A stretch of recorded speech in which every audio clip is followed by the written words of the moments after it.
Hey guys, this is Flying Scorpion coming at you with another PGAC for Evolve.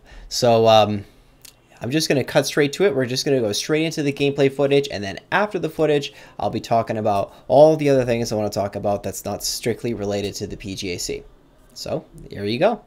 Alright guys, this is a new style of recording for me. I don't normally do it like this, but it's just going to be just the audio and the in-game footage. Yeah, we're going to try this out. So the map that we're playing on is the Wraith trap. It's going to be me playing as Wraith, obviously eleted, and then we've got a couple other characters they're all going to be eleted. So it's going to be a full team of elite hunters. So the medic is being played by Lantern2424. We're going to resume normal speed here. The support is being played by Mugen Sean 2000. Trapper is being played by Bastard Fish. And Assault is being played by Captain Spanky. Captain Spanky is the only name I really recognize in this lineup. The other guys, I don't think I've seen them much before. But I played some matches previously with them. I know that the teams were well. When I got picked to be Wraith, I knew I was going to be up against a tough composition. A tough group of players. But I'm still going to come out on top, so I still end up winning this match. So this is just gameplay to show that you can beat full teams of level 40 elite hunters that are playing a strong counter to Wraith, and we'll see how it goes. So this is a pretty tough composition, especially in domes. Kyra's got some great healing potential. Hank is going to keep Kyra alive. Hank himself can cloak up. He's going to be hard to hit. With Abe's stasis grenades, you can really slow down your ability to do enough damage to burst down Hank and actually kill him while Kyra's healing him. And Hyde is going to lay the pain on you while you're doing so as well. And while the stasis grenades are slowing you down, if you're inside Hyde's stink toxic cloud of his toxic grenade, you're just going to be taking even more damage over time. Excuse me. So definitely a tough composition. The one benefit here is that Abe will have a hard time tracking you at stage 1. He just has a slower, he has a harder time finding you. And you will be able to sneak around, so I'll be able to use sneaking to my advantage if I decide to do that. But I'm going to take advantage of his lack of tracking in the beginning and try to get to stage 2 as fast as possible. And then just lay the focus on Hank, because Hank has got to be the primary. I'm going to pause it again for a second just to test something out. I don't know if you can see my mouse moving around. And then when I unpause it, if you can see it there. But anyways, we'll see how this works out. So I'm really actually excited to make this video. I'm really stoked to try out my new recording style here. So, oh, I forgot this is Wraith Trap. Okay, so since I know that I can sneak, I'm going to start sneaking right away. Start sneaking immediately, and I'm going to move off in this direction over here. And so I know that over here there's a good spot to feed without getting birds. You can feed underneath the cover of the roof. So now that I'm a good distance, I'm going to use one warp blast, or one transversal, then one warp blast, and then 2 more transversals. As I said before, it's a good, effective, efficient use of your transversal ability and stamina. And I'm going to use my abduct here to grab things and try to pull them underneath of this roof here. So that didn't work out. I got stuck on that rock there, so I didn't fully pull him in, but it should work here. I should be able to pull this. Those birds right there are dangerously close, so I got to be aware of those birds and try not to startle those if I want to get evolve ready all underneath of here. But I think I can hear some gunshots, so I'm just turning around. I'm smelling just to see if I can see them coming, and I decided to start sneaking.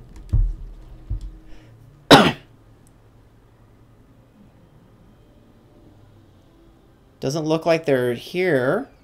Doesn't look like they're coming. So I'm going to go under here and just eat a little more. Grab this, pull it into underneath the rooftop of this cave. And eat here. Still lucky, haven't gotten any birds. Just being aware, are they coming from here? I don't see them. Okay, I don't smell them. Alright, so let's go ahead and try to grab some more food. I'm going to go up in the air and try to abduct something. No, don't have a good line of sight. Let's try. Maybe. And right into the birds. So the birds saw me there. I did startle them, which sucks. That thing teleported behind me, but I got it. They know where I am. They know I'm feeding here, so I'm going to actually try to get some distance as quickly as possible and get away from here, get away from the crime scene, basically, and climb up here and then just start crouching. Now I see an elite wildlife right here. This is the one that makes it so birds ignore you. So I look up, I go, okay, there's really no spot to eat this thing without startling birds, so I'm going to take a risk, but I'm going to try and eat this thing and get the buff. Because so far, I haven't gotten any birds. I'm very fortunate I did not get birds. They're definitely lucky. Now I can continue to eat without having to use rooftops, and I can just get to stage 2 and don't have to worry about giving away my position. Unless I walk over top of some birds and startle them, but they're not gonna, there's no carrion birds that are going to show up. So I remember there was a strider over here when I ate that thing, but I seem to have lost sight of it. And I go, okay, well the hunters aren't here, the strider's not there. Let's continue on. Just a side note here while we're watching this. Now that I've adjusted the way that I'm recording these, I think I'm going to increase the bitrate a bit. If I pause this with the way that this is encoded, there's a little bit of a loss of detail. Especially when I use sniff, it blurs things a little bit sometimes, but I'm going to try to encode, yeah, I saw a little blurriness there.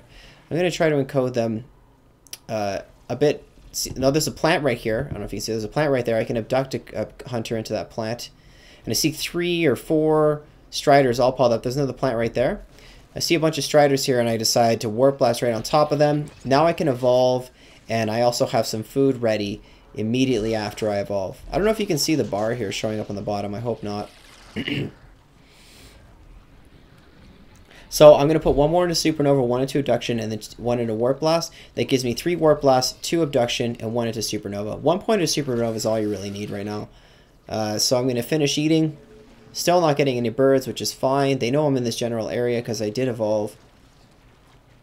So I'm just going to burn some distance, get away as fast as possible. And let's... Okay, so there's some shots coming in. So he knows I'm here. Some tracking dart shots came in. He missed me there. He didn't have perfect line of sight. So I'm going to continue sneaking around here and see if I can find a way to kind of move past them. I want to take a fight in a spot that I really feel is an advantage for me. So I'm going to hide here if possible.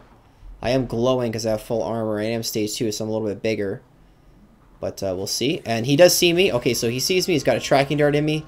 Time to start fighting. I go straight for the medic, but I realize, hey, there's the support. Support has to go down first. Get a nice mid-air abduct off. I'm going to slow it down now so we can talk get a little more time to talk about what's happening. I get unlucky with that two-handed cleave. He was just out of range. I lost line of sight to him. I'm not sure where he is. Okay, so he's gone. I don't know where he is. And what I should be doing, I should be watching where she's shooting, where the medic is shooting. Because she's going to reveal his position by shooting the grenades at him. See, she's shooting over there. But I'm a little bit too frantic right now, so I decide to just focus on the medic. This is what I suggest you do. If you lose sight of the support and you don't think you're going to be able to get him again, focus on the medic then in the meantime.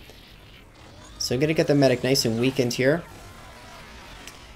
And it's going to force Hank to come out of hiding with the shield. So this is going to be a tough one to land, but look at that. I get a nice abduct. It takes practice, but I did get it off. Landed on him. The one thing that I'm going to say here, and keep in mind, so she's shielded now, and now I know that there he is. She's weak on health, so she's got a choice to make. She can either heal herself or heal the support. She can't heal. They're spread out, right?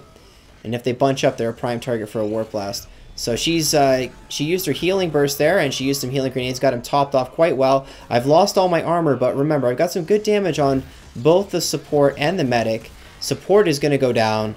Down he goes. And looks like the assault is healed back up again. But because the assault's right on my tail, he's getting hit with collateral damage from all these warp blasts. Now that was a bad abduction. I was expecting her to move down a little bit. But she didn't. So I'm going to warp blast right here. She's going to get hit with it. Down she goes. And assault was right behind me. See, he's low on health. He's low on health. So she gets back up again. I'm not sure who got her. I'm guessing support came back or something. I don't know how she got back up again. So she got back up real quickly there. And I decide I'm going to stick around. I'm going to take her out again. I don't see the support anywhere. And I know that assault is really low. I probably could go and turn around and kill the assault right now that she's down. But I decide to bail. I kind of panicked there. I think the better play would have been to turn around. My Warp Blast was already off a cooldown. I could have just knocked out the Assault. I could have finished the game right there. So there you go. So that's basically what you do. Don't worry too much about the health damage you take. If you just really focus hard and don't get off of them, and you got to get good at practicing those abductions. The abductions are really your key to controlling the fight. And the other thing that just takes more practice is identifying characters that are cloaked and finding their location while they are cloaked. There's definitely a lot of skill to that. It's hard to pull off, but if you need to learn how to pull that off if you want to be able to take out the support or Lazarus without taking a crap ton of health damage. Because the whole time that they're cloaked and they're avoiding you, that's just more time that the medic can heal them back up again and more time for the Assault to dish out damage to you. So anyways, I'm armored back up again and I decide I'm going to fight them again. I'm ready to fight them, but I want to fight them in a better spot. I wasn't mentally really prepared for that fight. I'm going to use this time to find the Tyrant. Now I remember the Tyrant's somewhere around here, but I don't know the map super well. I know it's here somewhere. I see that body of water and I go, oh, there he is. He's over there, I'm pretty sure. So the good thing about fighting near the Tyrant is two things, okay? First of all, the Tyrant can kill them. And second of all, he's a distraction and he forces the Assault to shoot at something else. So that abduction, I could have sworn that was going to land, but it doesn't land. I'm turning back around and they're not engaging. But see, the Assault is going straight for the Tyrant. There's also some wildlife that's some birds here, mammoth birds. I missed the abduction. I'm going to slow it down a bit here again and see what I'm saying. Focus on him. Focus on somebody. Do not lay off. Do not lay off of him. Just stay focused on him. He's going to do a real good job dodging me. At the same time, I'm also going to do a bad job of getting this abduction. He's so close. If I can just get this abduction off, he's going to die. Oh, it was so close. It was so close. So I got to take a little bit more time landing that, and oh my gosh, he's just bad luck. I'm just missing him. He's so close. And Medic is doing a great job keeping him healed up. She used her healing burst. Oh man, it's rough. But Assault is down here. I think he's killing the wildlife, and yeah, wildlife is dead now. And that whole time, that means I wasn't taking very much health damage, so it's fine. See, it was worth it to take the fight over here. Even though the Tyrant didn't necessarily kill one of them, it kept the Assault off of me. So now support is down. Medic has got 2 strikes on her, so if I can take her out, there we go, get a nice abduct midair. If I can take her out, she will be dead for the rest of the fight. And if somebody gets the Assault back, so this is kind of a bad spot. I'm getting hung up on the terrain here, but she moves towards me, and I'm like, I take advantage of that and Warp Blast her midair. And down she goes. So she's down. I think that the support is incapacitated in using his cloak. Because see, Assault just disappeared, right? Assault is reviving him right now. And I know he's reviving him right now. So I decide to go for a supernova right in this general area. I see, there he is. There's the support, trying to get away. Get a nice two-handed cleave. I know he's almost dead. So I Warp Blast right here, and bam! Down he goes. At this point, I might be able to finish the fight.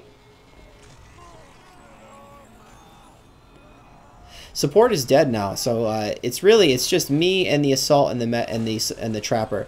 So I think this was my first fight of the night. So playing a little bit more defensive than I need to be. I probably could stick around there and finish both of those guys off, but I decided to leave and go get some armor. So just gonna leave, and while my character's moving along, I don't really know what it is. I just kind of slow down here, collect my thoughts here for a second. I get unfortunate and I get a freaking what is it called? Mega Mouth. It attacks me, does a little extra damage, but it's not a whole heck of a lot. I am evolved ready. I don't really care. I don't need this. Increased pounce damage is almost useless to me. I almost never pounce this Wraith because I find that the pounce is so inconsistent. It's wonky and weird. But I'm fully armored up and they're in trouble. They are in trouble. So even though I've traded almost half my health or more than half my raw health, it's fine because I've got 2 strikes on the support and the medic. Even if this fight does go all the way to the power relay, I'm probably going to win it. I'm feeling real confident now. I mean, I'm only fighting 2 hunters now. It's just, it's game, set, match right here. This is it. Warp Blast right in his face. His shield is down. And notice that I stopped attacking him when his shield went down. I went for the Trapper instead. And down he goes. And that is game right there. GG, guys. GG. I'm going to try to pause this before it reaches the end. Just going to wait till the stats screen shows up.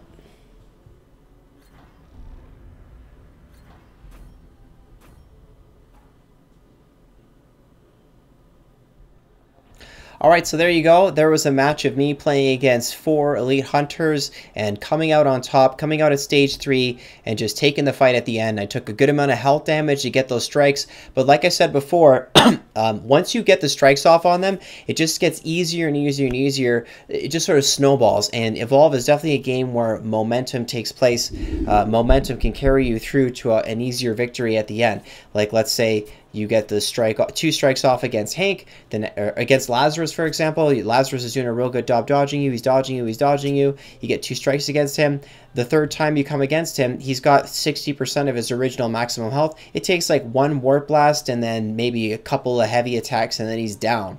So it really lowers the ceiling of how much burst damage you need to take them out. When you initially fight them, the ceiling's at 100%, and you need to do this much burst damage to take them out. Especially for stage 1 and stage 2, getting that much burst damage is definitely hard to do.